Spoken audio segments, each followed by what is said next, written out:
रोहित पढ़ने में जितना अच्छा था उतना ही अच्छा उसका स्वभाव था, पर दिखने में उसके नए नक्श सामान्य और गहरे काले रंग। क्लास में सब बच्चे उसे काला नाग बोलकर खूब चिढ़ाते थे। रोहित कभी कभी बहुत चिढ़ जाता, परेशान हो जाता, पर किसी से शिकायत करने का कोई फ़ायदा नहीं।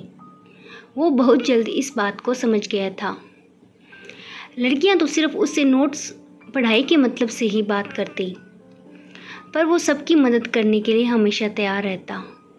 समय बीता और रोहित को बहुत अच्छी सरकारी नौकरी मिल गई, और जहाँ लड़कियां सिर्फ मतलब से उससे बात करती थी, वहीं एक से बढ़कर एक सुंदर लड़कियों के रिश्ते रोहित को आने लग गए।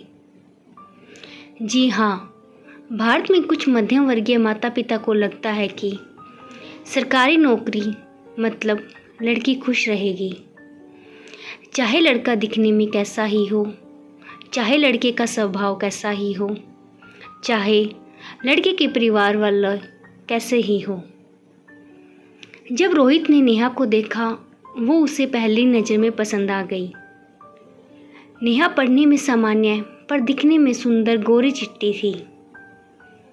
नेहा को रोहित पसंद नहीं आया, पर वही सरकारी नौकरी। माता पिता के समझाने पर रिश्ते के लिए नेहा ने हाँ कर दी। रोहित ने नेहा से पूछा भी कि तुम्हें मेरे रंग रूप से कोई दिक्कत तो नहीं है।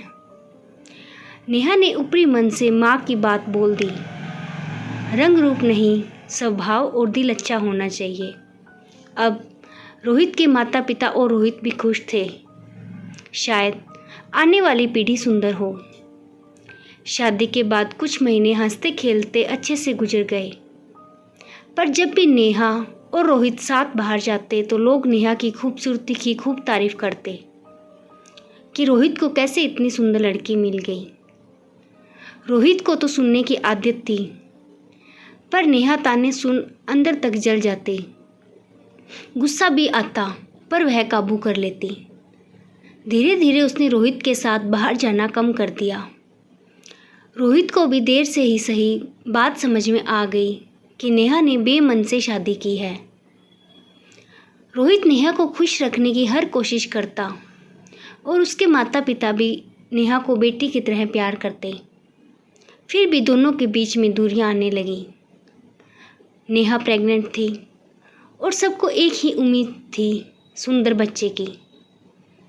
नेहा ने एक बेटी को जन्म दिया। उसके नए नक्श नेहा पर रंग रोहित पर गया था। सबके सपने जैसे टूट गए, पर रोहित खुश था अपनी बेटी के लिए, ये सोचकर कि उसे खूब पढ़ा लिखा अच्छा इंसान बनाएगा। हाँ, लोग उसे भी चिढ़ाएंगे, पर वह भी सबका सामना करना जरूर सीख जाएगी। पर नेहा तो अपनी बेटी को देखकर जरा भी खुश नहीं थी। कहा जाता है कि माँ के अंदर तो जान बसती है। बच्चों में चाहे सुंदर हो या बदसूरत, पर अपवाद हर जगह मिलता है। नेहा रोहित को भी देख परेशान थी और बेटी को भी देख के परेशान हो उठती थी। जब लोग बच्ची को देखने आते तो कुछ सुना ही जाते। नेहा ये ताने बर्दाश्त नहीं कर पाई और एक दिन रोहित और बेटी को छोड़कर घर से चली गई। रोहित ने उसे ढूंढने की कोशिश नहीं की। वो जानता था कि नेहा कहाँ गई है।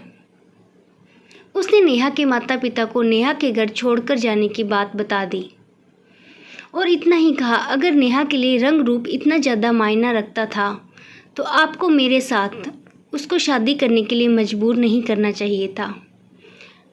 मेरा तो ठीक है, परंतु मेरी बच्ची अब बिना माँ की रह गई। रोहित अपनी बेटी को अब माता और पिता दोनों का प्यार देने की कोशिश करता है, और रोहित के माता पिता भी अपनी पोती को उतना ही प्यार करते हैं जितना वो रोहित को करते हैं। तात्पर्य, शादी का निर्णय खूब सोच समझ के लीजिए, क्योंकि इसके साथ बहुत सी जिंदगियां जुड़ी होती है। आपको हमारी आज की ये कहानी कैसी लगी, हमें कमेंट करके ज़रूर बताएं। धन्यवाद।